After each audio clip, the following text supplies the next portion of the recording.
Арыбаңыз кадырман телекөрүүчүм, назарыңыздарда киномания көрсөтүүсү. Элестетип көрүңүз, мындан бир топ кылым илгери каардуу падыша жана анын ашпозчусу жашаган. Ашпозчу падышанын көөнүнө жаккан тамакты жасоо үчүн күндө жаңы рецепт ойлоп табуусу керек. Тескери учурда ашпозчунун башы алынат. Коркунучтуу тагдыр, туурабы? Бул мисал бизди алдыда сизге баяндоочу Тирандын ашпозчусу аттуу тасманын баяны. Түштүк Кореяда жарык көргөн тасма 2-3 айда мыкты көрсөткүчтөргө жеткен.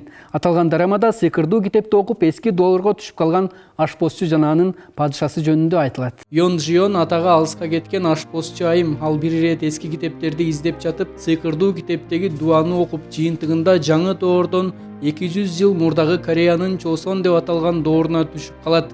Ал жактан чыгарган чечиминен артка кайтпаган, элди эзип башкарган каардуу падыша Йон Хигундун колуна түшөт. Жион падышага: мен мындан бир топ жыл алдыдагы замандан келдим. Телефон, баштык, уюлдук байланыш, сыналгы деген сөздөрдү айтат. Айткандарынын арасынан бир гана ашпозчу деген сөзгө түшүнгөн падыша сарайга келген Жион айымга күндө анын тилине бейтааныш болгон жапжаңы тамак даярдоого, эгерде бир тамакты 2 күн кайталаса аны өлтүрүүгө буйрук берерин билдирет. Арадан убакыт өтүп, Жион жана каардуу падышанын мамилеси жакындап, бара-бара сүйүүгө айланат. Чындыгында каардуу падыша жаман адам эмес экендиги, аны жаман көрсөткөндөр айланасындагылар экенин Жион түшүнүп жетет. Тарыхтагы мурдагы окуяларды алдын ала билген Йон Жион азыркы падышага акыл менен кеңеш берип, ашпозчу айым ханды элге жаман көрсөтүп, бийликти өз колунда кармоого аракеттенген чыккынчыларды ага жүзмө-жүз көрсөтүүгө аракет кылат. Бирок айыгышкан күрөштүн аягында экөө тең курман болот. Ал тарыхты өзгөртө албайт. Йон Жион 2025-жылга кайтып, өзүнүн үйүндө ойгонот. Сыйкырдуу китептеги дуаны бир нече жолу кайталап окуйт, бирок ал ишке ашпайт. Тагдырга баш ийип, жаңы иш ордуна келип орношкон Йон Жион дагы ошол эски доордогу саякатта көргөн адамдарды жаңы заманда көрөт. Алардын арасында анын сүйүктүүсүнө айланган баш каарман падыша дагы бар. Эми тасма тууралуу кызыктар менен таанышып алыңыздар. Тарткан өлкө Түштүк Корея. Аталышы Тирандын ашпозчусу. Тартылган жылы 2025 жыл.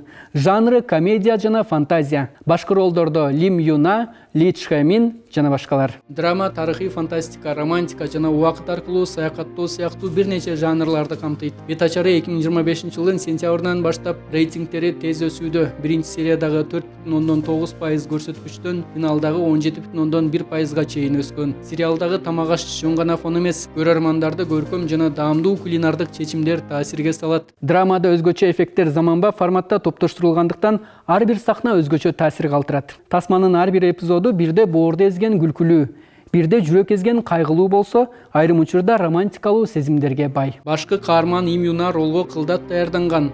Ал тамак жасоо ыкмаларын 3-4 ай өздөштүргөн.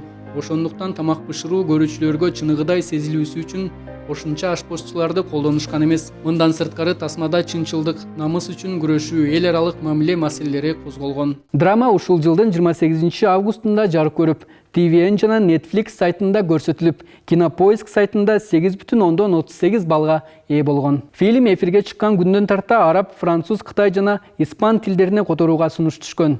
Жаңы жарык көргөн драмада жаш келишимдүү актер-актрисалар тандалган. Алардын бири баш каарман.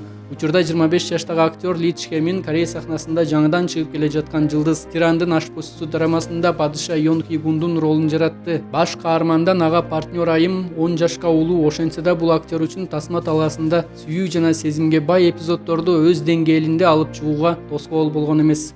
Ардактуу телекөрүүчүм, ошо менен киномания көрсөтүүсү соңуна келип жетти. Кийинки көрсөтүүгө чейин амандыкта көрүшөлү.